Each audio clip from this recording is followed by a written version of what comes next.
الحمد للہ وکفی وسلام علی عبادہ الذین اصطفی اما بعد فاعوذ باللہ من الشیطان الرجیم بسم اللہ الرحمن الرحیم ولا تقتلوا اولادکم خشیۃ املاق نحن نرزقهم وإیاکم ان قتلهم کان خطئا کبیرا صدق اللہ العظیم۔ یہ سورہ بنی اسرائیل کی چوتھے رکوع کی ابتدائی آیت ہے۔ اس آیت میں اور اس کے بعد والی آیات میں اللہ تعالیٰ نے کچھ ایسی برائیوں سے منع فرمایا ہے جو انسان کے اخلاق سے متعلق ہیں، معاشرے سے متعلق ہیں، اور جو اس وقت دور جاہلیت میں عربوں کے اندر رچ بس گئی تھی اور وہ برائیاں معاشرے کا حصہ تھیں۔ آج بھی وہ برائیاں معاشروں کے اندر موجود ہیں۔ قرآن کریم نے ان برائیوں سے منع فرمایا ہے اور ان سے انسانوں کو روکا ہے۔ ان میں سے سب سے پہلا گناہ اور سب سے پہلی برائی یہ ہے کہ انسان اپنی اولاد کو اس لیے قتل کر دے کہ ان کو فقر و فاقہ برداشت کرنا پڑے گا، یا یہ کہ میں ان کو کہاں سے کما کر دوں گا۔ ولا تقتلوا اولادکم خشیۃ املاق، اور اپنی اولاد کو مفلسی کے خوف سے قتل نہ کرو۔ نحن نرزقهم وإیاکم، ہم انہیں بھی رزق دیں گے اور تم کو بھی۔ زمانہ جاہلیت میں عربوں میں یہ بہت سارے لوگوں کا ایک یہ معمول تھا کہ جب ان کے ہاں بیٹی پیدا ہوتی تھی تو اس بیٹی کا پیدا ہونا اپنے لیے باعث شرم محسوس کرتے تھے، اور یہ سمجھتے تھے کہ شاید لڑکا پیدا ہو تو وہ مرد کی مردانگی کی علامت ہے، بہادری کی علامت ہے، اور لڑکی پیدا ہو تو یہ باعث شرم ہے۔ لہذا قرآن کریم نے اس بات کو بیان فرمایا ہے کہ جب ان میں سے کسی کو یہ خوشخبری دی جاتی تھی کہ تمہارے یہاں بیٹی پیدا ہوئی ہے تو اس کا چہرہ افسوس اور غم کی وجہ سے سیاہ ہو جاتا تھا اور چھپتا پھرتا تھا، منہ چھپا کے پھرتا تھا کہ میرے یہاں بیٹی ہوئی ہے۔ اور بعض سنگ دل ایسے ہوتے تھے کہ اس معصوم بیٹی کو زندہ پکڑ کے زمین میں دفن کر دیتے تھے اور گاڑ دیا کرتے تھے کہ یہ اس دنیا میں کیوں آئی ہے، میری بیٹی کیوں پیدا ہوئی۔ قرآن کریم نے یہ بتلایا کہ یہ معصوم جس کو تم نے قتل کیا ہے وَإِذَا الْمَوْءُودَةُ سُئِلَتْ بِأَيِّ ذَنبٍ قُتِلَتْ، یہ زمین میں دفن کی گئی بچی قیامت کے دن اللہ کے سامنے میدان حشر میں کھڑی ہوگی اور اس سے پوچھا جائے گا کہ بتاؤ تمہیں کس جرم میں قتل کیا گیا۔ اس معصوم سی کلی نے ابھی آنکھ کھولی ہے، اس کا کوئی جرم نہیں ہے، خالق کائنات نے اس کو بنایا ہے، اس کو قتل کر دیا۔ تو یہ وحشیانہ رویے قرآن کریم نے اس کی بیخ کنی کی، اس کی جڑ کاٹی اور بتلایا کہ یہ تو اللہ کی دین ہے کہ اللہ تعالیٰ جس کو چاہتے ہیں تو بیٹیاں دیتے ہیں، یہب لمن یشاء اناثا، اور جس کو چاہتے ہیں تو بیٹے دیتے ہیں، ویہب لمن یشاء الذکور، اور جس کو چاہتے ہیں تو دونوں دیتے ہیں، او یزوجہم ذکرانا و اناثا، اور جس کو چاہتے ہیں تو کچھ بھی نہیں دیتے، ویجعل من یشاء عقیما، کچھ نہیں ہوتا۔ کوئی بیماری ہوتی ہے تو اولاد نہیں ہوتی، کوئی بیماری نہیں ہوتی تو بھی اولاد نہیں ہوتی۔ ڈاکٹر کہتے ہیں کہ میڈیکلی فٹ ہے، لیکن اللہ کا حکم نہیں ہے، کوئی دے نہیں سکتا۔ 10-10, 20-20 سال، 25-25 سال گزر جاتے ہیں، اولاد نہیں ہوتی۔ جب ہوتی ہے تو اللہ کا حکم ہوتا ہے۔ تو یہ تو جو آتا ہے وہ اللہ کے کرنے سے آتا ہے، اللہ کے دینے سے آتا ہے، اپنے وقت پہ آتا ہے، اور جیسے اللہ چاہتے ہیں ویسے آتا ہے۔ تمہارا اس میں کیا قصور ہے، یا تمہارا اس میں کیا کردار ہے؟ نمبر 1۔ دوسری بات یہ کہ بعض لوگ اپنے بچوں کو اس لیے مار دیا کرتے تھے کہ ہم انہیں کہاں سے کھلائیں، ہمارے پاس گنجائش نہیں ہے، یا یہ کہ بچے زیادہ ہو جائیں گے تو ان کا گزارا کیسے ہوگا، ہمارے پاس تو آمدنی کے ذرائع نہیں ہیں، تو آگے جا کے یہ بھوک سے مریں گے، فقر و فاقے سے مریں گے، دنیا میں ذلت اٹھائیں گے، لہٰذا ان کو ابھی بچپن میں مار دو۔ یہ فلسفہ اس وقت زمانہ جاہلیت میں تھا، اور قرآن کریم نے اس کی تردید کی، اور قرآن کریم نے کہا کہ ہم تم کو رزق دیں گے، ہم ان کو بھی رزق دیں گے، ہم تمہیں رزق دیتے ہیں، ہم ان کو بھی رزق دیں گے۔ اور قرآن کریم نے کہا کہ وَمَا مِن دَابَّةٍ فِي الْأَرْضِ إِلَّا عَلَى اللَّهِ رِزْقُهَا، کہ دیکھو یہ تو انسان ہے، زمین میں چلنے والا کوئی ایسا ہے نہیں کہ جس کا رزق اللہ نے اپنے ذمہ نہ لے رکھا ہو۔ اللہ تعالیٰ گھونسلوں کے اندر چڑیوں کے بچوں کو رزق دیتے ہیں، اور بلوں کے اندر سانپ کے بچوں کو، اور جنگل کے اندر درندوں کو، اور سمندر کے اندر مچھلیوں کو اللہ رزق دیتے ہیں، جن کی کوئی سبب کمائی کا اور کوئی سبب رزق کمانے کا نہیں ہوتا، وہ صرف نکلتے ہیں اور اللہ ان کو رزق دیتے ہیں۔ اللہ تعالیٰ نے تم کو دنیا میں پیدا کیا ہے تو تمہارے مقدر کا رزق اللہ نے اپنے ذمے لے رکھا ہے۔ خرابی کہاں ہوتی ہے کہ جب انسان اللہ کے اس وعدے کو اور اللہ کی اس ذمہ داری کو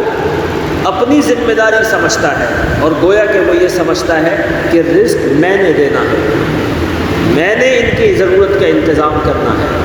اور وہ یہ سمجھتا ہے کہ میں تو کر نہیں سکتا، لہذا ان کا کیا بنے گا۔ بات یہ ہے اللہ نے انسان کے ذمے کوشش رکھی ہے، سعی رکھی ہے،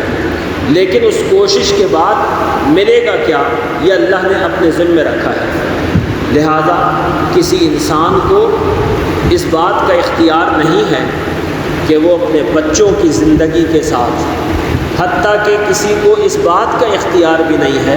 کہ وہ اپنی زندگی کے ساتھ کوئی نقصان پہنچانے والا عمل کرے، اس بنیاد پر کہ معاشی تنگی ہے، اس بنیاد پر کہ بھوک آ گئی ہے، اس بنیاد پر کہ بچوں کی تعلیم کے پیسے نہیں ہیں۔ آج بھی دنیا کے اندر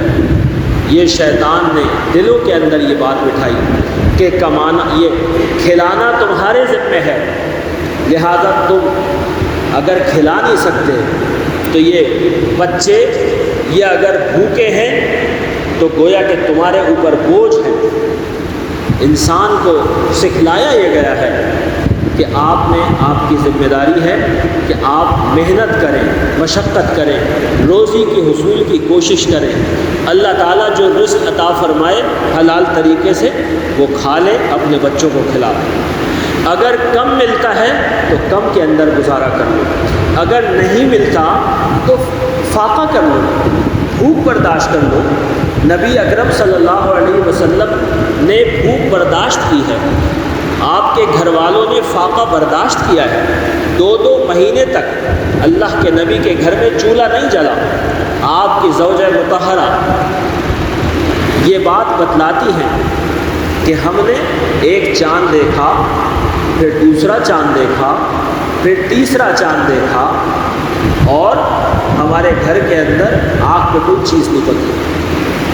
چند کھجوریں ہوتی تھیں اور پانی ہوتا تھا جو سیاہ ہو جاتا تھا کھجوروں کے وجہ سے، اور اس سے گزارا کرتے تھے۔ حضرت نبی اکرم صلی اللہ علیہ وسلم ایک دوپہر کو گھر سے باہر نکلے اور گرمی کے اندر اور چلتے ہوئے جا رہے ہیں، راستے میں حضرت ابو بکر صدیق رضی اللہ عنہ مل گئے، پوچھا کیسے نکلے؟ یا رسول اللہ بھوک نے ستایا ہے، اب گھر میں رہا نہیں جانا، بھوک نے ستایا ہے، اور اللہ کے نبی کیوں نکلے کہ بھوک نے ستایا ہے۔ چند لقمے کھجور کا ایک دانہ وہ نہیں تھا گھر کے اندر، گھر کے اندر گزارے کا سامان نہیں تھا، لیکن بھوک، فقر و فاقہ، صحابہ نے کئی کئی دن کے فاقے برداشت کیے، لیکن کبھی اس بات کی کوشش نہیں کی، کبھی اس بات کو اپنے وہم و گمان میں نہیں لے کے آئے کہ اپنی جان کو ختم کر لیں یا اپنی اولاد کو ختم کر لیں۔ بھوکے ہیں تو بھوکے رہیں گے، اللہ نے جو دیا ہے وہ کھائیں گے، نہیں دیا بھوکے رہ جائیں گے۔ حضرت علی ایک دن گھر پہ کچھ نہیں تھا، باہر گئے، ایک یہودی کے کنویں پر مزدوری کی، پانی نکالا اور ایک ڈول کے اوپر ایک کھجور کا سودا کیا کہ ایک ڈول پانی کا نکالوں گا، ایک کھجور ملے گی۔ جب کھجوریں پوری ہو گئی، اپنی ضرورت کی کچھ کھجوریں آ گئیں تو چھوڑ دیا کام اور گھر آ گئے کہ اپنے اور اپنے بچوں کے لیے کچھ کھجوروں کا انتظام ہو گیا۔ ہمارے پاس کیا اتنا بھی نہیں ہوتا؟ اس معاشرے کے اندر اگر آپ ڈھونڈنے کے لیے جائیں، آپ کو اتنا بھوکا شاید ہی کوئی ملے کہ جو بھوک اللہ کے نبی نے برداشت کی ہے اور صحابہ نے برداشت کی، اتنا بھوکا شاید ہی کوئی ملے جس کو ایک دن کھانا نہ ملا ہو، جس کو 2 دن کھانا نہ ملا ہو، جس کو 3 دن کھانا نہ ملا ہو۔ یہ بھوک صحابہ نے برداشت کی۔ وجہ کیا ہے کہ عقیدہ کمزور ہو گیا ہے۔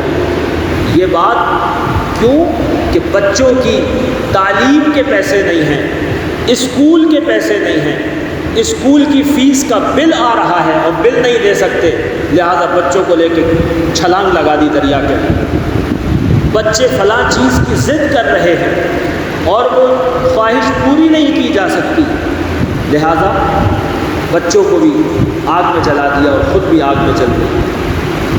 کہ یہ اپنی تربیت بھی نہیں ہے، اپنے بچوں کی بھی تربیت نہیں ہے۔ تاریخ نے تو وہ دور دیکھا ہے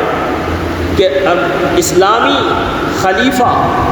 اور امیر المومنین کے بچے عید پہ پرانے کپڑے پہن کے گھوم رہے ہیں کہ ان کے پاس عید کی خریداری کے لیے، عید کی شاپنگ کے لیے پیسے نہیں، اور سارے محلے کے بچے نئے کپڑے پہنتے ہیں اور امیر المومنین کا بچہ پرانے کپڑے پہنتا ہے، اس لیے کہ بیٹا تمہارے باپ کے پاس اتنے پیسے نہیں ہیں، جس کے پاس سارے خزانے ہیں، سارے اختیار ہیں، لیکن اپنے آپ کو اتنی تنگی میں رکھا ہوا ہے کہ بس گزارے کا انتظام ہو جائے اور خواہشات کا انتظام نہ ہو۔ تاریخ نے تو وہ دور دیکھا ہے۔ تو ہم یہ اپنے ذہنوں کے اندر، اپنے دلوں کے اندر اس بات کو بٹھا لیں کہ جو کوئی دنیا کے اندر آیا ہے وہ اللہ کے پیدا کرنے سے، اللہ کے امر سے آیا ہے، اور اللہ نے اس کے پیدا کرنے سے پہلے اس کی روزی کا انتظام رکھا ہے۔ تم سے اس بات کا سوال نہیں ہوگا کہ یہ بچہ بھوکا تھا اور یہ بھوکا کیوں تھا۔ تم سے اس بات کا سوال تو ہوگا کہ تم نے اپنی جو کوشش کرنی تھی رزق حلال کمانے کی، وہ تم نے کی یا نہیں کی۔ اتنی ذمہ داری ہے، لیکن اس کے بعد نتیجہ کیا نکلتا ہے یہ اللہ کے ہاتھ میں، یہ تمہارے ہاتھ میں نہیں ہے۔ اس نتیجے کو اگر اپنی ذمہ داری سمجھو گے تو پھر معاملہ گڑبڑ یہاں سے ہوتا ہے کہ جو خالق کی ذمہ داری ہے وہ اپنی ذمہ داری سمجھی تو معاملہ گڑبڑ ہو جاتا ہے۔ تو آج کی اس دنیا کے اندر یہ نعرہ دنیا کے اندر پھیلا ہوا ہے، اور دنیا کے اندر مادیت کی دنیا میں یہ نعرہ ہے، اجتماعی طور پہ نعرہ ہے کہ جی آبادی بڑھ جائے گی تو وسائل کم ہو جائیں گے، اور آبادی بڑھ جائے گی تو کھائیں گے کہاں سے، اور آج اتنے ارب کی آبادی، کل اتنے ارب کی آبادی ہو جائے گی، لہذا آبادی کو کم کیا جائے، منصوبہ بندی کی جائے، آبادی کو کم کیا جائے، آبادی کو گھٹایا جائے، ایسی تدبیریں کی جائیں کہ لوگ کم پیدا ہوں، ایسی دوائیاں کھلائی جائیں کہ لوگوں کی شرح پیدائش گھٹ جائے۔ یاد رکھیے گا کہ اسلام اس بات کا تو تقاضا کرتا ہے کہ جو وسائل اللہ نے دیے ہیں وہ صحیح طور پہ خرچ ہوں، لیکن اس بات کا اسلام مطالبہ نہیں کرتا کہ تم لوگوں کی پیدائش روک دو اس وجہ سے کہ رزق کہاں سے آئے گا۔ آج بھی ٹنوں کے حساب سے اور ہزاروں لاکھوں ٹن خوراک ضائع ہوتی ہے، ہر سال خبروں کے اندر آتا ہے کہ اتنے 1000 ٹن گندم ضائع ہو گئی، چینی ضائع ہو گئی، فلانا خوراک کا ذخیرہ خراب ہو گیا۔ کیوں؟ کہ بہتر مینجمنٹ نہیں ہے، انتظام نہیں ہے، لالچ ہے، ذخیرہ اندوزی ہے، منافع خوری ہے، اور وہ خوراک پڑے ضائع ہوتی ہے۔ زمینیں فالتو پڑی ہوئی ہیں، بنجر پڑی ہوئی ہیں، ان کو کوئی آباد نہیں کرتا، اس پہ کوئی کھیتی نہیں کرتا، وہ وسائل ضائع ہو جاتے ہیں۔ تو اللہ کے دیے ہوئے وسائل کو صحیح طور سے استعمال کرو، اللہ تم کو رزق دیں گے، اور جو فرد بشر دنیا میں آئے گا اللہ اس کو رزق دیں گے۔ لہذا ایسی تمام کوششیں کہ جو اس بنیاد پر کی جاتی ہیں کہ جی جو پیدا ہوگا تو وہ کھائے گا کہاں سے، یہ اسلام کے تعلیمات کے منافی ہیں۔ ہاں یہ الگ بات ہے کہ بعض کسی انسان کی صحت کے مسائل ہوں، کسی عورت کے صحت کے مسائل ہوں، جان کی کمزوری کے مسائل ہوں، کوئی اور طبی وجوہات ہوں، اس کی بنیاد کے اوپر بچوں کی پیدائش میں کوئی وقفہ کیا جائے تو وہ ایک الگ چیز ہے۔ لیکن یہ بنیاد کہ کھائیں گے کہاں سے، مالی بوجھ ہو جائے گا۔ اللہ کے نبی صلی اللہ علیہ وسلم نے فرمایا کہ یاد رکھو کہ تم کو رزق دیا جاتا ہے اور تمہاری مدد کی جاتی ہے بضعفائکم، تمہارے کمزوروں کی وجہ سے۔ بچے زیادہ ہوں گے اللہ رزق زیادہ اتارے گا، عیال زیادہ ہوں گے اللہ رزق زیادہ اتارے گا، اور تم نے آگے جن کے اوپر خرچ کرنا ہے وہی کم ہے تو اللہ تو تم کو دیتے اس لیے ہیں کہ ان کے اوپر خرچ کرو، جب آگے لینے والے کم ہیں تو اللہ تم کو بھی کم ہی دے گا۔ تو تمہاری مدد تو ان کمزوروں کی وجہ سے ہوتی ہے، ان معصوموں کی وجہ سے ہوتی ہے۔ تو یہ اللہ تعالیٰ نے ایک بات تو یہ بیان فرمائی اور اس برائی سے منع فرمایا، لہذا اس کے بارے میں اپنا ذہن صاف کرنا چاہیے، اور ہر ایسی کوشش کہ جو اولاد کے قتل کی ہوتی ہے اس سے اپنے آپ کو بچانا چاہیے۔ اسی کے اندر ایک بات جس کا تذکرہ کہ بعض دفعہ فقر و فاقے کی وجہ سے تو نہیں لیکن کسی اور وجہ سے دوران حمل بچے کو ضائع کروایا جاتا ہے۔ بعض دفعہ کوئی طبی وجوہات بھی ہوتی ہیں، اور بعض دفعہ ڈاکٹر یہ کہتے ہیں کہ یہ بچے کی پیدائش نامکمل ہوگی، اس کا فلاں عضو نہیں بنا ہوا، اس کا سر نہیں بنا ہوا، اس کے دھڑ میں کوئی مسئلہ ہے، اگر پیدائش ہوگی تو معذور ہوگا، ہمیشہ کے لیے معذور ہوگا، یا وہ جی نہیں سکے گا، ایسے کیسز آتے ہیں، لہذا اس کو گرا دیا جائے، اس کو ختم کر دیا جائے۔ تو یاد رکھیے گا کہ نبی پاک علیہ الصلوۃ والسلام نے اپنی احادیث مبارکہ میں اس بات کو بیان فرمایا ہے کہ جب 4 مہینے گزر جاتے ہیں حمل پر تو اس میں روح ڈال دی جاتی ہے، اس میں جان ڈال دی جاتی ہے، اور اس کے بعد پھر وہ ایک جیتا جاگتا انسان ہے، وہ ایک جیتی جاگتی جان ہے۔ جس طرح آپ باہر کسی انسان کو قتل نہیں کر سکتے، اس کو نقصان نہیں پہنچا سکتے اپنی ذات کے لیے، اسی طرح اپنی ذات کے لیے یا کسی اور وجہ سے آپ اندر والے کو بھی نقصان نہیں پہنچا سکتے۔ یاد رکھیے گا، علماء فرماتے ہیں کہ اگر 4 مہینے گزر گئے اور اس کے بعد کوئی یہ کام کیا تو یہ قتل کے زمرے میں آئے گا۔ لہذا اس طرح کے ہر عمل سے اور ہر برائی سے اپنے آپ کو بچانا چاہیے۔ بہت سارے لوگ اس معاملے میں بالکل لاپرواہی کا شکار ہوتے ہیں، اور وہ سمجھتے ہیں کہ جب تک دنیا میں نہ آ جائے تو اس وقت تک اس کو ہر طرح کا عمل جائز ہے۔ ایسی بات نہیں ہے، ایسی بات نہیں ہے۔ تو ایک تو یہ بات، اور فرمایا کہ دوسری بات وَلَا تَقْرَبُوا الزِّنَا إِنَّهُ كَانَ فَاحِشًا، کہ زنا کے پاس بھی نہ جانا، زنا کے قریب بھی نہ جانا، إِنَّهُ كَانَ فَاحِشًا، کہ وہ بے شک بڑی بے حیائی اور بے راہ روی ہے۔ اپنی بیوی کے علاوہ، اور پہلے زمانے میں